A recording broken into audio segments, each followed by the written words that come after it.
Welcome to Can't Stop the Pop, the podcast where we, that's me, Craig, and me, Matty, do a deep dive on a song from the 90s or noughties. So, Craig, I see you in anticipation. What song are we doing this week? I was like a coiled spring. We are doing, deep breath, I Dream featuring Frankie and Calvin, Dreaming. So, what are your immediate and only your immediate thoughts on this song?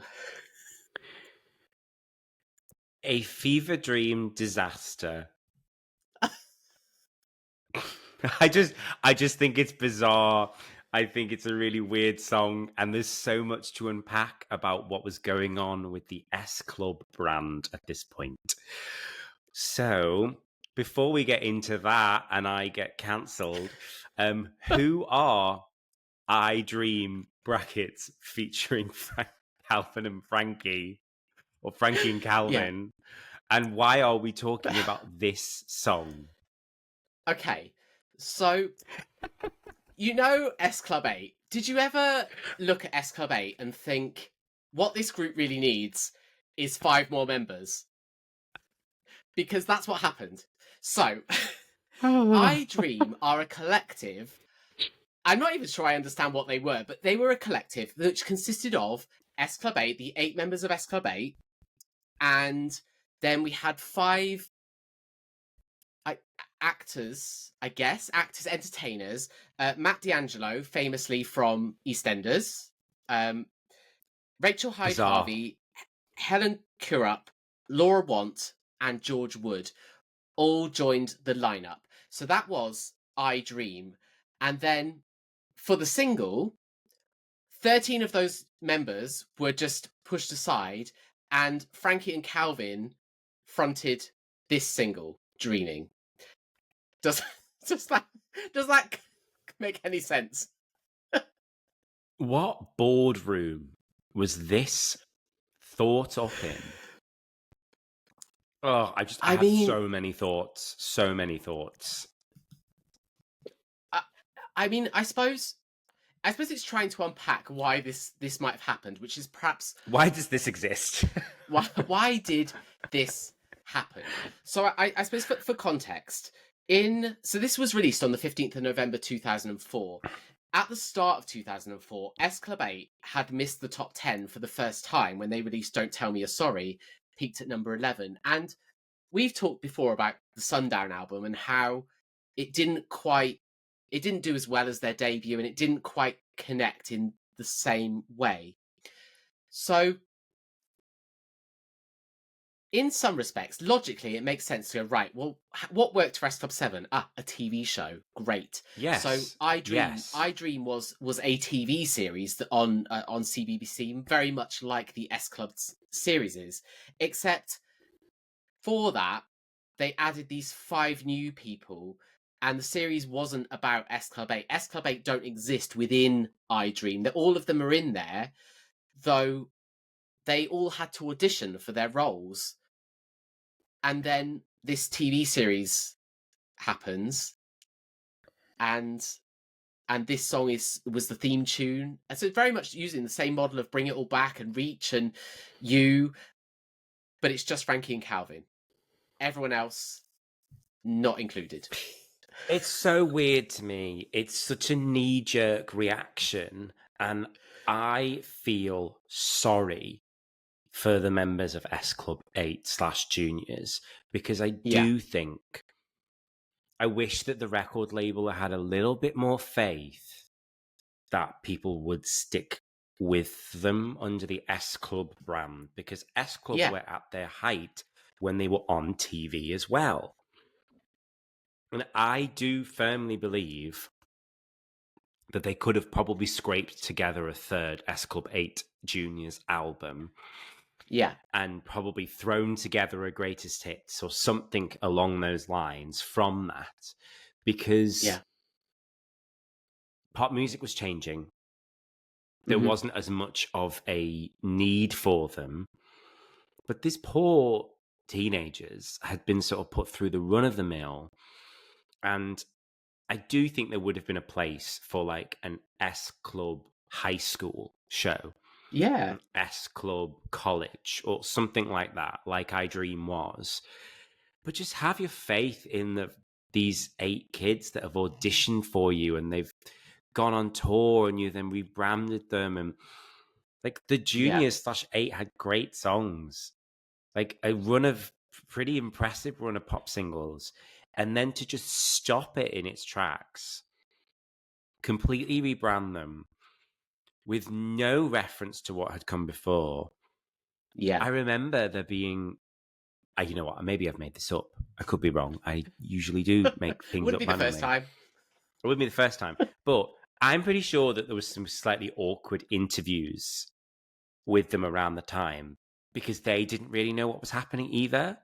It's like, are you still S Club 8? And it's like, oh, we've Yeah, rebranded with this, with that.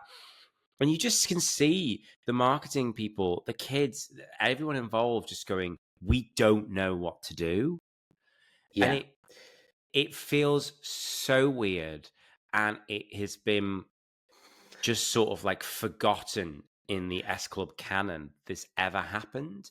We did a mini series about Steps v S Club with CCTV yeah. Nonstop Pop Show. Shout out to them, to our lovely friends there. And we did not include this song for a No, good reason. okay. So much to my upset, because now listen, this whole concept was so confusing. I do concur. I Dream, the TV show, was set in the school, as you said, Avalon Heights, featuring a head teacher played by Christopher Lloyd from Back to the Christopher Future, no Lloyd. less. I mean, What? I know. And do you remember a couple of months ago, I said to you, because all the episodes are on YouTube, I said I'm going to watch it and just see what this is all about, because I'd never seen it. And I don't think I watched a full episode. I was too old by that point. I know, it's not a TV series, even if it had just been, you know, Miami 8 or whatever they chose to do, I probably wouldn't have watched it. But I watched that first episode and I was texting you all the way through, and I was going, the focus of the plot is about the 5 new characters. S Club 8 don't appear until the last minute of the first episode. They don't all get lines. There's no reference to them being a pop group, no reference to them having any history whatsoever. And so it's like, so what is this now? And you're right. What is this? Are we now trying to put more members in and then turn them into solo stars? What are we trying to do with Calvin and Frankie? But I'm going to say it. This song had me perched. I was low-key obsessed with this song because I think it is really, really good. What? You have to say something on a podcast. Silence I'm doesn't just work. what? Okay. Oh, I just think it's such a nothingness of a song. Also, anytime they sing "Dreaming," I think it's like a budget version of "Dream Girl's Voice." Like, Well, maybe like it I was. always want. It's like a mashup that should happen. The song is bizarre. The chorus is dull. The vocals for Frankie and Calvin. Yes, Frankie from the iconic Saturdays. Like the vocals are bland, and I think that the slightly weird middle 8 section where it's slightly flamenco-y going, it's Yes, just, I love a little flamenco breakdown. what? I was Yeah, I listening know. to it again before we did the episode, and I was like, what an absolute car crash. Honestly, and I know that they were so young at the time, I cannot imagine that any of the junior/8 look back on this experience of I Dream/dreaming and with any fondness. I just feel I feel for them. I feel for them. I'm trying to talk about the song objectively. I'm trying to, because Okay. When are you going to start doing that then? no, but I'm just failing because I just think it's such a nothingness of a song, like a chorus that makes no lyrical sense. Dreaming, yeah, yeah, yeah. all around the world now, all around the world. I'm giving you a dramatic reading. Dream in. You are. Yeah, yeah, yeah. Like, we have come a long way from one step closer to heaven.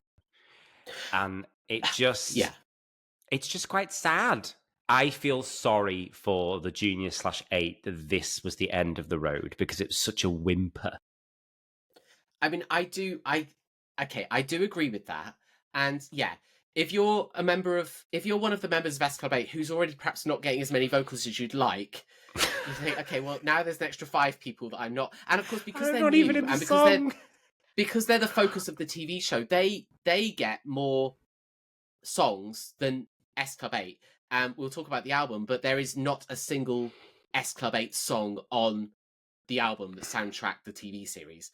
But I like the vocals. I think Calvin and Frankie's voices work really well together.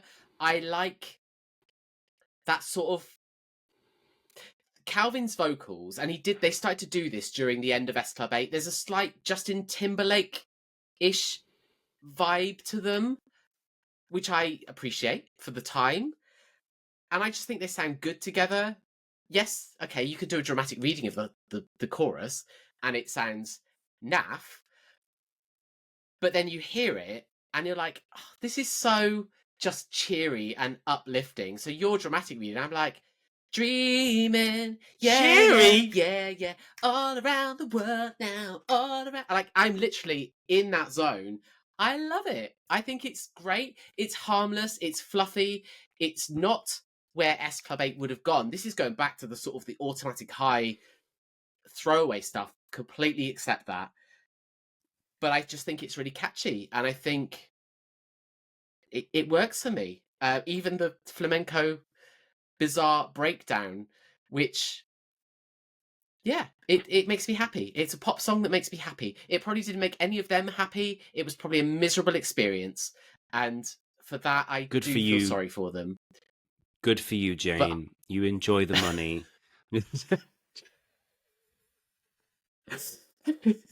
But I'll take sad little life, Craig. No. I just find it bizarre. I think it's quite forgettable. And you mentioned Automatic High there. Like, that's a jam. That's a tune. Yes, it's silly and childish and forgettable. But this is... Like, I mentioned that I was doing this episode to some friends who know of S Club Juniors and 7 and all that.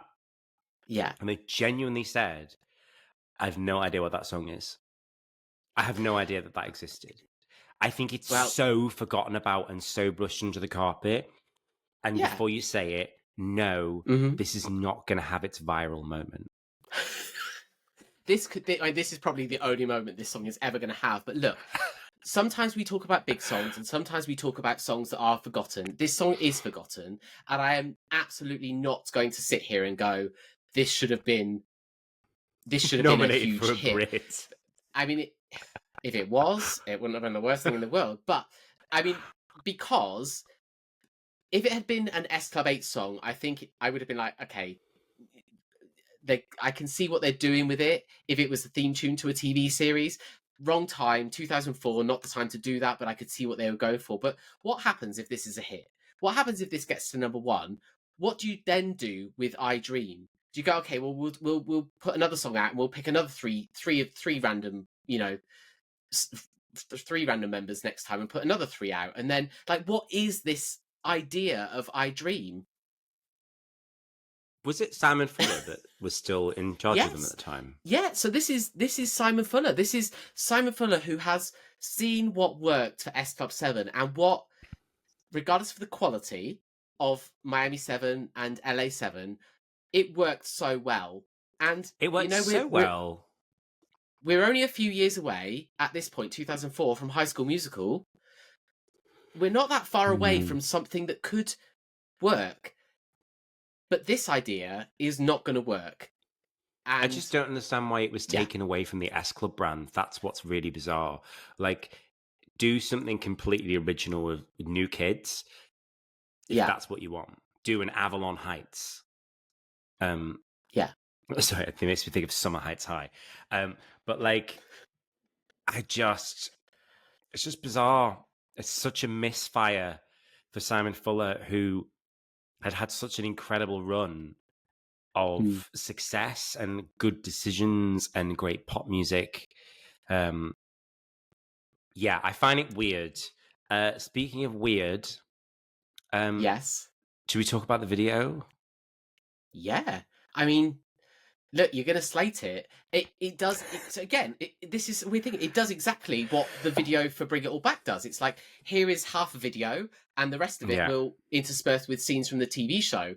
Except in Bring It All Back, the group who are performing the song are in the clips from the TV show, whereas this one is just Frankie and Calvin, and then clips of people who are not featured anywhere else in the song. I think the video is 2004. We're on a budget here. It is cheap, but you know what? Calvin and Frankie had both been doing this for several years, and I think they work it well between them. There's the sort of backdrop. It uses like a red and a reddy orange and yellow backdrop, and they're on different sides of the screen, and they're sort of messing around. And I think it works. I think it works for the time. I think it works for them. I think they have enough experience to make it enjoyable.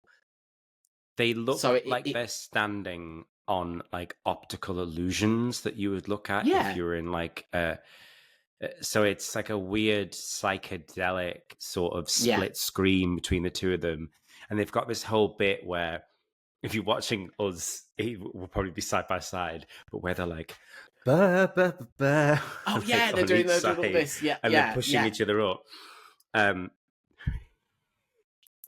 which gave me flashbacks to that clip of, if you've ever seen, such a random tangent, but that clip of Usher where he thinks that he's going to be in the center and he's singing to all the different directions, and they put him in the corner. Like absolutely iconic pop music cultural moment there. Just like I Dream. just like I Dream. You know, there are 2 degrees of separation between I Dream and Usher, and this video. And this video is it. But yes, it's done pretty well on a budget, and it's all clips from the show. But trying to explain what this was to someone who didn't live through it on paper is utterly bizarre. Utterly bizarre. And it's like, we're going to take what's worked and completely remix it for no reason. Yeah. And absolutely do all of this band dirty completely. Like, I don't believe for a second that there was a reason why they couldn't have done an S Club 8 TV show that would have gone out on CBBC, and they could have gotten another hit as S Club 8 or 2 and wheeled out an album alongside that without needing to rebrand it, because they can't include this in the S Club canon. It's just bizarre. Absolutely I weird. do. I very much consider this to be. I very much consider this within the S Club canon. So it's up there with Don't Stop Moving. I mean, look, it's not, but Don't Stop Moving could only aspire sometimes on a good day. I'm joking. I'm joking.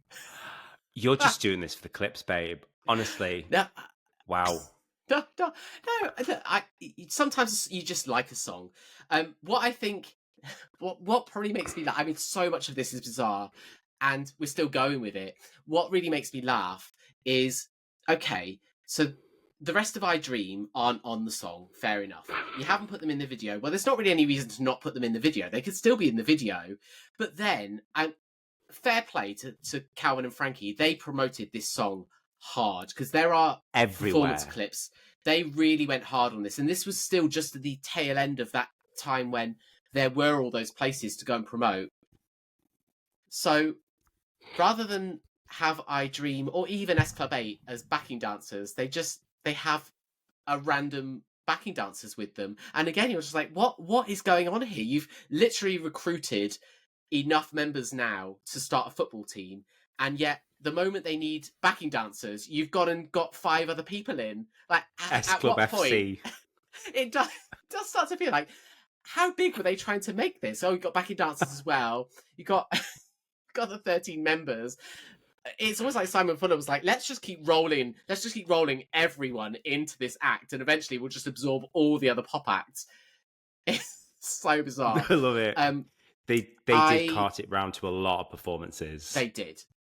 Fair play to them. I cannot validate that this is true, but according to IMDb, I Dream was commissioned for 4 series.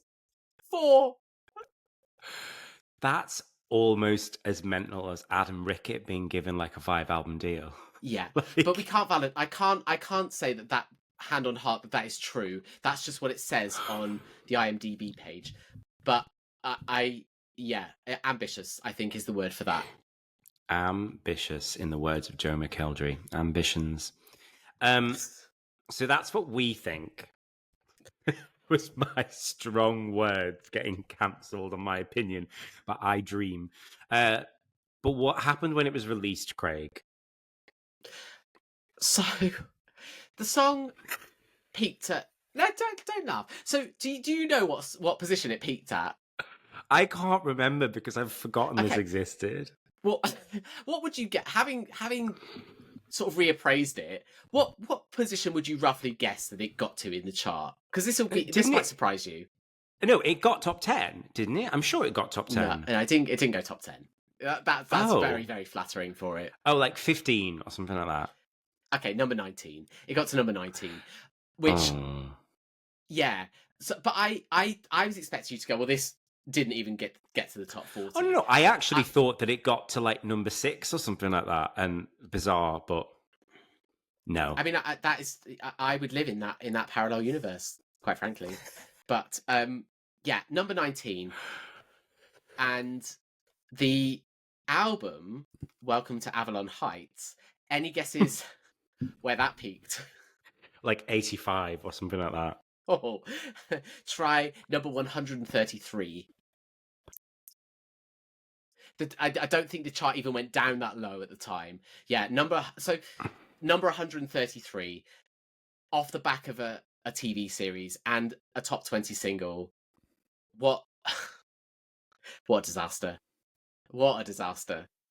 Well, it just shows that by rebranding, they completely lost their target audience. Whereas I think it would have done better. I don't think it would have gone even top 10, but I think it would have done all right and done better if they'd have just kept it as an S Club 8. They spent so much time rebranding them, and we only got like 3 singles as the rebranded S Club 8. Yeah, when they were S Club 8, and then I do think I said it earlier, but the thing that really there's a couple of songs on the album that I don't mind. There's one other song with Calvin and Frankie, but what really, really bugs me is that there is no S Club 8 song on that album, and that's the point where I think, okay, if you don't want S Club 8 to be the front and center of this, whatever this is anymore, fine. But to put them all in this ensemble and then not even allow them to record one song together, and it's more for the fans as well, because they did have fans. Mm-hmm. That they really did them dirty, and that now I've gone from being quite jovial about it to being like, actually, that really annoys me, because of the 16 songs on that album, where even Christopher Lloyd gets a song, you can't give S Club 8 a song. It's on earth? Bizarre.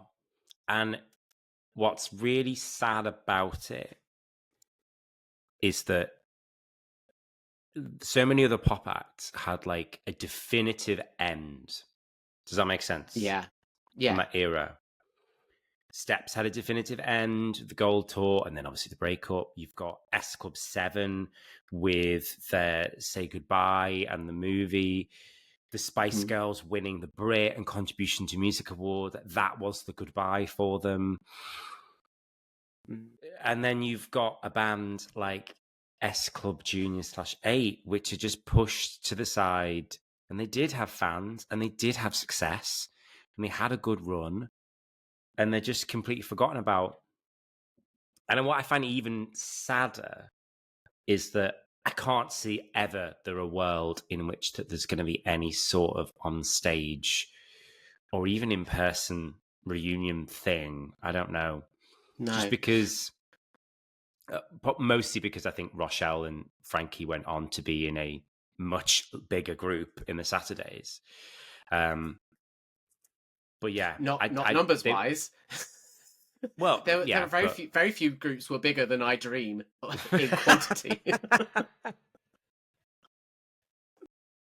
Let's see, S Club FC. Even more of them than Blazing Squad. More than Blazing Squad. Flip reverse it. You're right. If there's ever going to be if you're ever going to get Rochelle and Frankie back up on a stage, it's going to be with the Saturdays. It's not going to be. I mean, maybe. I always feel like maybe you could get. I wonder if Frankie and Calvin would do. Maybe that's a more realistic ambition at this stage, because I feel like a Saturday's reunion, no. An S Club 8 reunion, probably not. But if you only got to deal with Calvin and Frankie, maybe that's a goer. Maybe we've been targeting the wrong act to reform. And on that, we're going to wrap this up. So if you want to listen to Dreaming by I Dream featuring Frankie and Calvin, because why wouldn't you after listening to this episode? I can tell you now. You can find it on streaming. And where can they find us, Craig? Can't Stop the Pop has a website where there are over 500 reviews, including this song, of course, which you can find at can'tstopthepop.com. Sorry. Oh, we are on Sorry. Oh, I'm laughing a lot. We are on social media. How happy this song has made you. How much joy Craig Hem's delusion brings me. We are on social media. I am Matt_Atkins9 on Instagram. And you can also find us on TikTok at Can't Stop the Pop Podcast, where we talk about lots of pop music stuff. I mean, potentially we could do an I Dream rewatch. Maybe. Just put it out there. Let it go. I am Can't_Stop_the_pop on Instagram and TikTok. And I would just like to point out that when I posted an anniversary clip of this song, it did extremely well. I think it cracked 50,000 views. So if you'd all gone out and bought the single, maybe we would be having a different discussion. Anyway, I'm not bitter. We are also at Can't Stop the Pop on YouTube, and we also have a Patreon at patreon.com/Can't Stop the Pop for bonus content and exclusive episodes. Maybe you want to hear us discuss Welcome to Avalon Heights, the album. Let us know. Get in touch. Subscribe. We will do it. Let it go. Let it go. Do subscribe to our channel, particularly our Patreon. Subscribe. Get in touch and let us know what you think of the song, what you think of our show, what you thought of I Dream at Avalon Heights. And please leave us a review, but only a good one, wherever you get your podcasts from. Thank you so much for listening. I really hope you are dreaming all around the world now. Join us next time for more Can't Stop the Pop.